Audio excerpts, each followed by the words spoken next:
In honor of Pride Month, I'm going to give you all my thoughts on love. See, you're gonna have to take this one seriously because it's coming from a cisgender white bisexual. Now, I'm not gonna say I'm your favorite white bisexual because there are plenty of us, so you've got a lot of options. And I have a very realistic ego, so I know that the odds of that happening are slim to none. Moving on, a few years ago, I met one of my best friends, and the relationship I have with them has taught me so much more about love than any previous experience. Before I became good friends with this person, I honestly hadn't really even thought about love because I just kind of accepted the widely accepted versions to be true. I had no idea how strict our idea of love was and how much more fluid it actually is. But this misconception probably came from the fact that I had never truly loved anyone before. I knew that I loved people, but I didn't know how to recognize the feeling of love. So, to continue making broad claims about this friend, I fell in love with them. Platonically.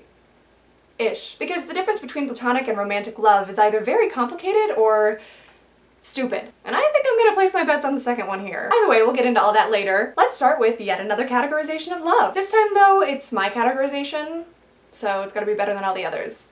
Because I made it. Okay, so here's the rundown. I think in the English language we use the term love in two different ways. We use it to express an emotion and to express a state. We can think of love as something that happens in the same way that sadness or happiness happens. This is what I would consider an emotional expression of love. This kind of love is, of course, fleeting. We're not in a constant, pure state of happiness or sadness. We have waves, cycles, moods, whatever you want to call them. So it's expected that this kind of love isn't going to stay constant. The hard thing to accept about this though is that this kind of love is very, very, very strong, very convincing, very, shall I say, addictive? It's the thing that songs and poems are written about. It's the thing that sparks inspiration in even the most monotonous person. It's that feeling you get when you look at a person and you're like, wow, this is the most beautiful thing I've ever seen in my entire life. It's that feeling we get when we're in the middle of talking to our friends and all of a sudden we start to feel our souls connect in this warm ball of water. It's a universal feeling, right? Notice here how all these things are not specifically a romantic feeling. It's something that can happen with both strangers and soulmates. It can also happen with inanimate objects. However, in the case of an inanimate object, it's that feeling you get when you get super focused on something that you really enjoy, like finishing a painting or solving that problem you've been working on. And that's where the phrase, "I love what I do," comes from. It's a very fulfilling feeling. See, to me, love is much different than happiness because it involves much more warmth and depth than happiness has. Truly, it's one of the most genuinely human experiences we can ever witness. Yet, at the end of the day, it's just an emotion, and it has the properties of one. It's not supposed to stay around forever. Now, the nihilists out there are probably thinking to themselves, yeah, okay, everything is fleeting, we knew that, let's move on now. And to them I say, okay,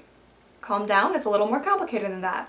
And here's why. There's another form of love that we talk about in the English language, and that is love in a state. How about we call it communal love? You'll understand why in a second. The easiest example to understand this with is with an old friend. You may not have interacted with this person in a long time, and you may not have had the feeling of love towards them in years, but you know that you still love them, and you know that you would still protect them, even though you don't really know exactly who they are anymore. Why is that protective nature or communal love still there? Is it because of shared experiences? Is it based on the amount of time that you've spent together? Is it situational? I actually don't know. I think it makes sense for it to be based on how many experiences we've shared together. Experiences that involve love or happiness or just extreme emotions in general. For example, you form communal love with someone if you go through a traumatic experience with them. But in that case, it's pretty clear that love comes from an understanding of the other person's emotion in a way that no one else can understand. But that doesn't happen in all of the cases of communal love. However, there are also plenty of people that I would protect even though we haven't had many interactions together. And there are plenty of people that I wouldn't protect even though we've had many interactions together. And I know everyone is different. Some people say that they would protect everyone.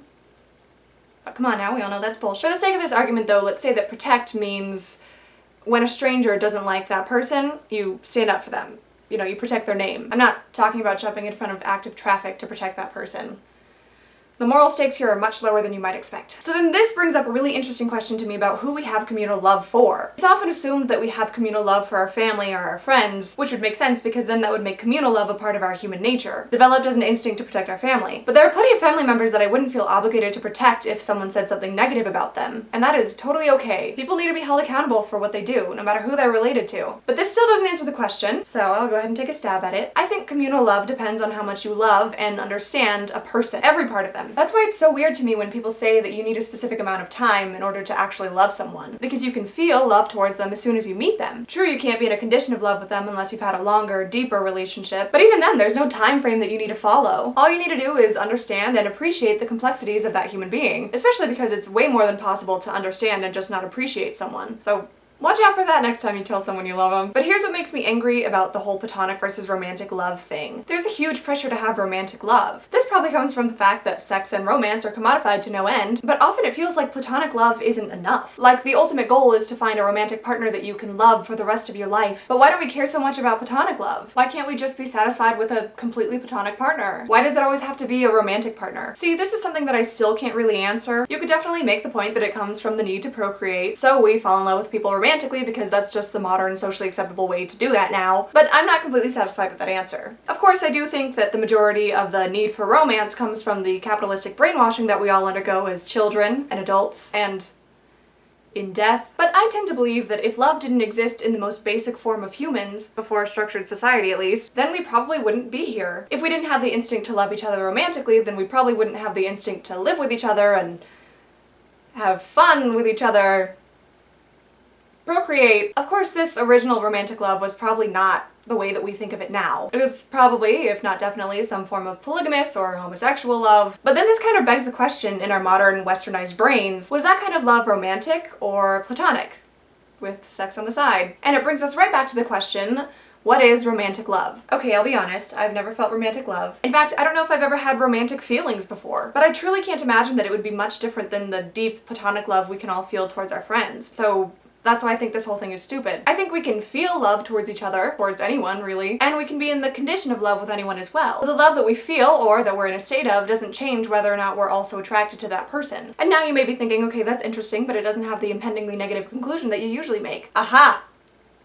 But it does. You may think that my theory of love is at most useless, and at worst some new age hippie jargon. But I think that this whole romantic versus platonic love thing that we've got going on is actually pretty harmful. It keeps us in a position of dependency with our romantic partners. We have the idea that romantic love is more admirable or worthy than platonic love, which probably happens because it's more profitable. You know, it contributes to the nuclear family, and it perpetuates people's insecurities, which is a huge market. You know, that whole if I'm not attractive, how am I supposed to find love bullshit, which hugely affects the way that we pursue romantic relationships. Because romantic love is so coveted, we often don't give ourselves the time to truly reflect on our romantic partner, because we want the possibility for romantic interest more than we want human connection. I cannot tell you the amount of times that my friends have said, I think I like the idea of them more than I actually liked them. And I know for a fact that this is a common occurrence. I also know that this causes a lot of distress because when we're super set on the idea of dating that person and it doesn't work out, we often end up blaming ourselves. And we often place a lot of self-worth in our partner. We all know the idea of a trophy wife, right? A lot of times romantic relationships can be commodified in that way as well. You know, where we think we're more worthy if we're dating an attractive person, which is